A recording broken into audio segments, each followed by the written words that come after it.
I used to think that the secret to getting people's attention and getting people to listen to my podcast was to start right away with a lot of energy. But I want to do things differently, and my podcast is different. Instead of trying to give you instant gratification, I'm going to invite you to slow down instead. Whatever made you click on this link, whatever you were interested in gaining from the conversation that I'm about to have, see if you can set that aside and just be present listening.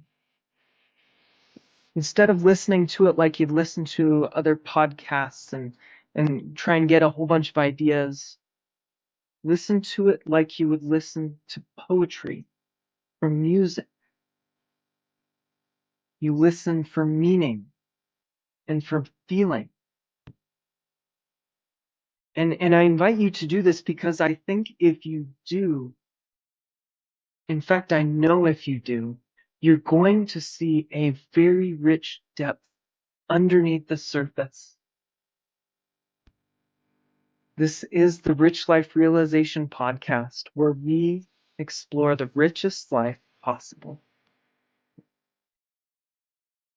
One of the reasons why you might be unhappy right now is because joy and happiness feel uncomfortable.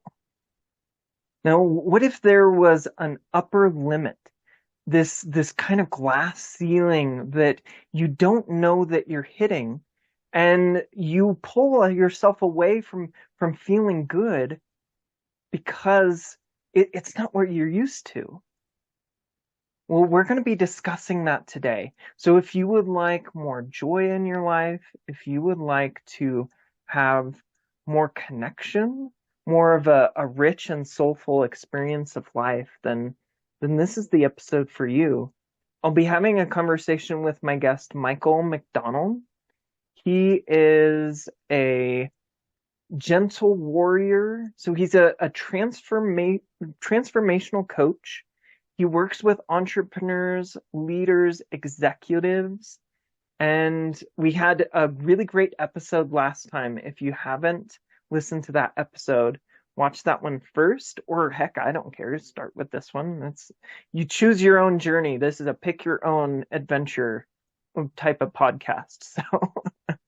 But that one is available with Michael as well. So welcome, Michael. Let's dive in if you're ready. I'm ready. Well, You were mentioning to me that something that you have seen more and more is something that you're calling an upper limit. yeah. And the term originally comes, I think, from Gay Hendricks. Mm. I think it's from his book, The Big Leap. And it's called the upper limit problem. It's this phenomenon, it's this idea that we have this internal psychological thought created ceiling of how good we allow ourselves to feel. And it's one of the fun things to check when people are experiencing all sorts of like everything's great and then something goes wrong. Everything's like you have an amazing relationship and then you like find yourself like trying to get into a fight. You're very successful at work and suddenly you get sick. There's all these like sideways things that happen and they seem kind of random, rather inexplicable. And sometimes looking at it this way, as if there might be an upper limit. Like, are you subconsciously sabotaging how good you can allow yourself to feel, how good you can allow your life to get? Mm. That's a good question to check yourself with, because I think a lot of people, when they feel stuck, they are using their thoughts in a way that is kind of holding themselves down. And if they find themselves in a place of unstuckness, it's unfamiliar, and they're like, well, this can't be right.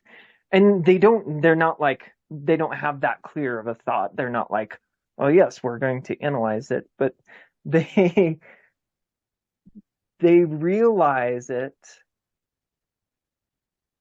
in it that they're doing this innocently, and that's something that can help them break through to new levels of joy and contentment in their lives. Yeah. And like most people, they think that they have like a thermostat setting Mm, for how good things are. And there's sort of an upper bound as well as a lower bound. And most transformational work is just trying to like raise the lower bound. But yeah. there's also this thing of when they feel great, they sort of stop. It's like, oh, this is too good. This is not normal. Um, and sometimes it's valuable to check, like, yeah, are you just being manic? Are you missing something? Are you dissociating? Um, but also you can be really present with it and allow things to be amazing. And it can be spooky because it's unfamiliar. Hmm. Like a problem that some of my clients have had, especially like after the immersion that I do, is the report back in and it's something feels kind of weird, kind of off, Mm. because they've entered that space where it doesn't seem like they have problems anymore, and they're not sure what to do. Because like there's this inner problem solver that suddenly is like without a job. And it's going on strike or something like that. And there's all these people talking about bypassing. There's all of this, there's a very strong cultural belief set as well Mm, that you shouldn't feel too good. mm. And there's things to check there. Like, are you just suppressing bad stuff versus just actually being present and there just not being anything bad? Mhm. One of the things I've traced this back to is most people, and we've been taught this, like, so you won't find this in 3-year-olds, but you'll find this like the coming years, they're well taught this. And then everyone's teaching this to each other over and over again. But most people seem to believe that fundamentally they're bad. Mm. Like fundamentally we're evil and lazy, and if we don't like make ourselves do things, if we don't sort of like keep ourselves in check, then something bad will happen. Variations of bad things. I've found that that's not actually true. It's just really, really common Mhm. that underneath everything, we're fundamentally good and resourced and creative and at peace and feel blissful and amazing. And when we actually get back to that in our adult lives, it's disorienting. It's weird. It's not what we're told that we're supposed to be experiencing.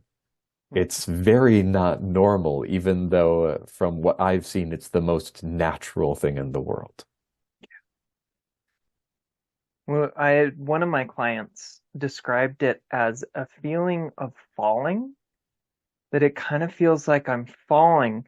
And I talked to them, I said, well, that's because you're so used to holding on to your bad feelings, your resentment, your judgments, and you to be able to let them go, you do have to let them go, and it kind of feels like you're falling, but you're not going to fall.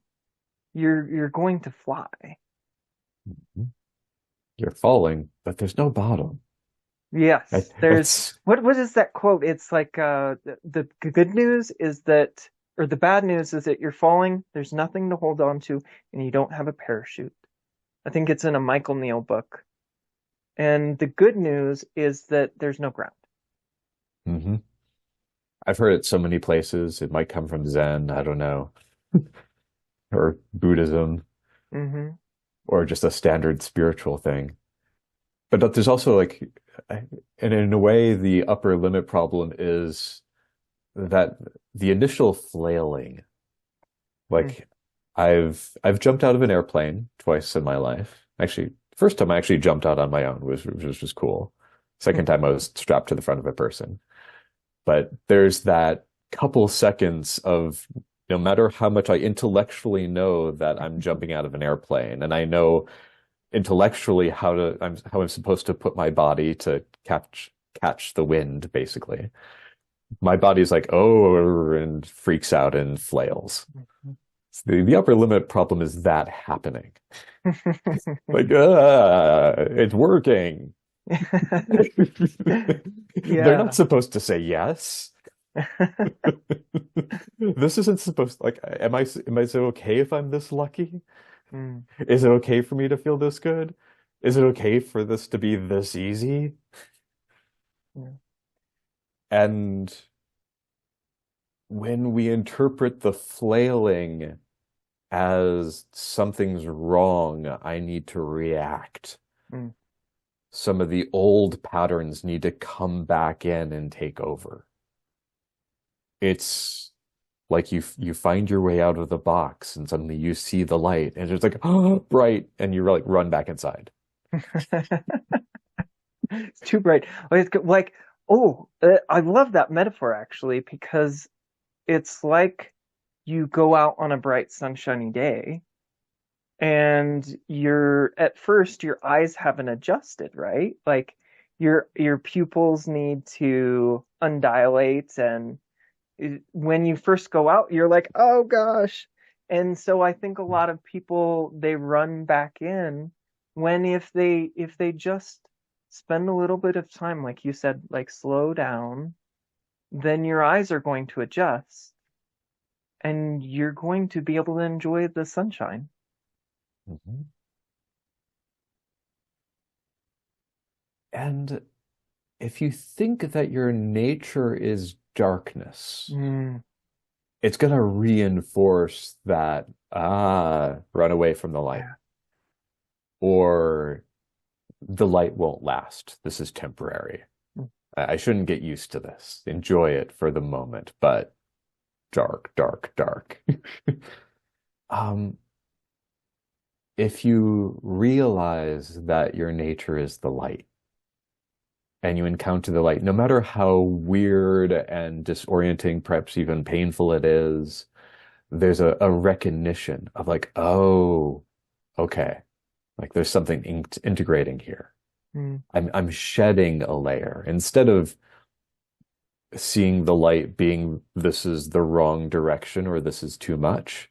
It's recognizing it, no matter how uncomfortable or weird or against the social program it is, recognizing it as progress. mm, mm. I think part of the problem of the upper limit problem is we're going up the ladder of consciousness, but we interpret it as going down the ladder of consciousness. So we rebound. Mm. We run away from seeing more. We run away from life getting better because it's not supposed to be that good. Yeah. What if it could? What if we can allow a little bit of that? And there does have to be a little bit of allowance for it in order to to explore that space. And I think a lot of people they don't allow it because it doesn't feel familiar. They're going to pull back and they kind of spend their whole lives not really being happy. Like they're kind of like pulled back in their own little comfort zone that they've created. It's kind of like a prison for themselves and they're just kind of dreaming of an escape. And meanwhile, the door's unlocked. They can open and leave at any time, but it's unfamiliar. It can be scary. Yeah. And like a big part of my job is to help facilitate people who are having that experience and to point out that it's natural, even though it's unfamiliar. Mm. And I probably have that part of my job because of like the big cultural programming that were fundamentally bad. But plus, most of the therapy and transformational complex teaches people to orient towards their brokenness. Mhm. In what ways were you broken? Are you broken? How hard is it going to be to get closer to okay? But it's always in this territory of being incomplete Mm. and just orienting towards becoming slightly more complete, but sort of missing. And at a psychological level, yeah, all sorts of stuff is happening, all sorts of bad habits, and there's like that's there, but there's something even more fundamental than that, a fundamental wholeness, which it's kind of like burying the lead. It's like, oh, by the way, you also have well-being and wisdom in addition to like whatever interesting psychological things you're struggling with. And when that's recognized, then it's this territory of like things start healing and reorganizing themselves, and up like life does get better. It gets more miraculous. It gets more synergistic. It doesn't mean that you have control of life. In a way, you recognize that you have even less control of life than you thought you did, but that turns out to be good news Mhm. because you trying to be in control of your life is often messing up your life even more. Oh, I do that. I'm sometimes. Me too, totally. We're human. We're human. Like the territory where I think I'm in control is usually the territory that I'm having the most trouble with.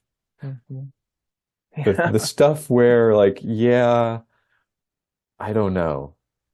That's often the territory where cool things start to happen. And I'm just like the mystery of life unfolds and things are really easy Mm. because I'm not too attached to what it's supposed to look like. Yeah.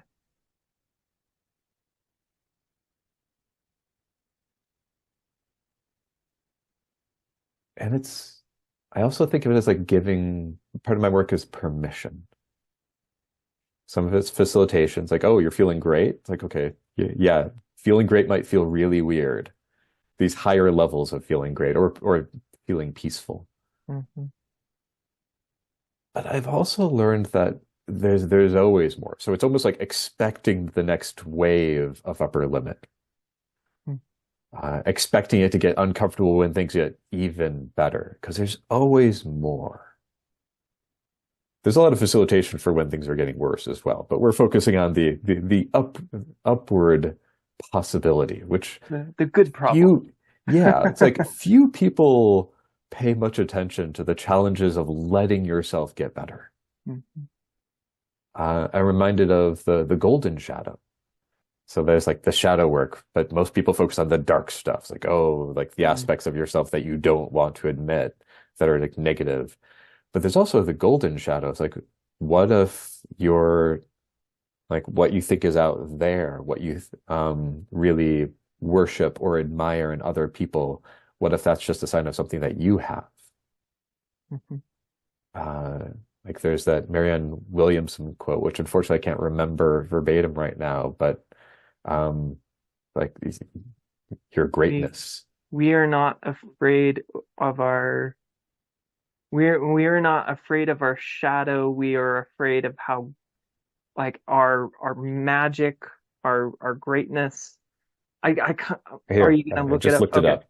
Our Yeah. deepest fear is not that we are inadequate. Our Yeah. deepest fear is that we are powerful beyond measure.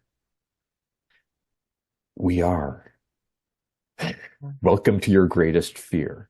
The fear, I think there is a fear of success. There is a fear of things working out. And then have like what do I do from there? Yeah, I've like had all these problems for so long. And it's actually kind of funny. I had one of my clients. actually apologized to me the other week. And I'm like, well, he apologized to me for not having a bad enough week that we could talk about it. Uh-huh. He's like, well, I'm sorry and I'm like, no, I need you to suffer as much as you can throughout the week so that we can have a really We productive need to week. have a good coaching conversation. So go out and have a terrible week. Yes, yes, no, I said, well, that's the point. That's the great news. And I told him that, like you're pointing to, that there is an infinite amount that we can see, an infinite level, so that we can become more comfortable here. But you said, oh yes, there's something more. And yes, we can get more comfortable here and here. And it is part of that permission to explore.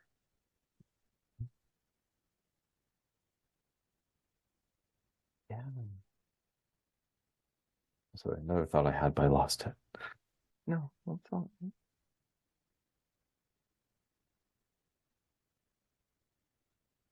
Something that I think a lot of us are unaware of how we're doing it.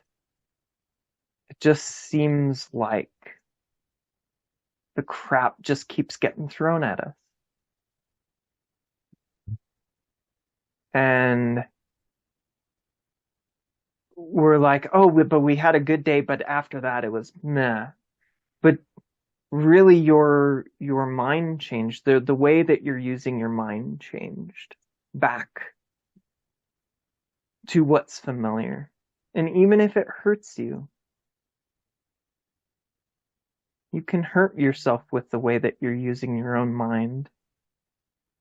People are going to do it because they're in the habit of it. Yeah, and it's an interesting thing to check. Like it's still inspired by that original, because the original upper limit problem was a bit more psychological than what we're pointing towards here, which has like Mm-hmm. even like deeper, like the deeper roots of the upper limit problem. But still, again, like it's a fun thing to check. Like, hey, all this stuff that's going on, no matter how it might even like obviously be, it's like, well, this, and this, or like I have like this, like I broke my leg, or I have this health condition, or this thing is happening in my relationship or my work because obviously XYZ, or obviously it's because of the system that I'm within. But also checking, is there any part of this that might somehow subconsciously be something that I'm playing into because I'm resisting things going well? I'm resisting something amazing and positive, wanting to enter the world just because it's different than my stories about myself and about the world. Part of my philosophy, and probably my favorite quote of mine. I've been doing quotes for probably like at least 6 years, almost daily. But the one that I love the most is something awesome is trying to happen, and your job is to allow it. It's like, Yeah. what if something awesome is trying to happen? What if somehow these things that are obviously other things, other people in the world just trying to get in your way, what if somehow that's you, or you're at least contributing to that or allowing that to get in your way? Mm-hmm. And what if something amazing is trying to happen? And you don't need to know what that is. You don't even need to know how you're getting in the way. You don't need to know how to get out of the way. Just what if? It's kind of like what if optimism. What if there is a Tao, even though we have no idea how to follow it? Mm-hmm. And I find that even that's supremely helpful. Just like wondering if there's some sort of wisdom in the world. Yeah, because I think it can lead to awareness. And when you have awareness of the ways that you're holding yourself back, it's not going to make sense to continue. And you'll be able to explore new areas. Yeah, I think gratitude is good practice for this as well. Hmm. Like, thank you, yes, thank you, yes, thank you, yes. So that when even bigger things come along, you're like, okay, thank you, yes. Oh, really? Thank you, yes. Like you can do Yeah. it does some of the edge work. Hmm. Well, the other interesting thing is as you let go, you kind of create a more incredible experience of life. And you it's almost like a wish fulfillment, but the thing is, it's not that big of a deal. It's like this thing that you're like really pushing for before, and then you finally let go of the pushing and you get it. And you're like, oh, well, that's kind of cool. But I know that I am contented and well without it and with it. And so either way, it's cool. And do you know what? When you have that either way, more cool stuff in your life is gonna happen. Yeah, like that's the magic. Yeah. Being centered in that, where you're not identified with the amazing thing, which Hmm. tends to allow amazing things to happen. And then other people who are very identified with achievement and like wanting the amazing thing that you're having, they see you and they think that you're manifesting. And they're like, oh, how can I do that? It's like, and Hmm. you, the thing is like the description just still lands within their reality and they're like trying to make it happen. So Hmm. even if they get it, it still doesn't feel good. Yeah. Like there's, Even if they get it, it's not enough yeah, because they don't have that wholeness within themselves, like you were talking about earlier. yeah, like abundance flows when it feels like you don't need abundance because you are it. Yeah. There's an alignment with the inner and the outer world. Not in the sense of like you can make abundance happen by thinking it. That's still like outer world. Hmm. But you're totally okay in both like you just sort of blow the ends off of like what you think is like normal experience and you're just in whatever the present experience is. Amazing things can happen, terrible things can happen. You're totally okay. And instead of that being neutral, where you'll have like a 50-50 of like good and bad, which also disappears here, you're so in harmony with everything that like from what I've seen about that intelligence, like being in harmony with nature, being in harmony with whatever is wanting to happen, I've always seen it as a good thing. I've always seen it as a good force. It's where we take things personally that turns it, that sort of like corrupts it and makes it crunchy. Hmm. Yeah.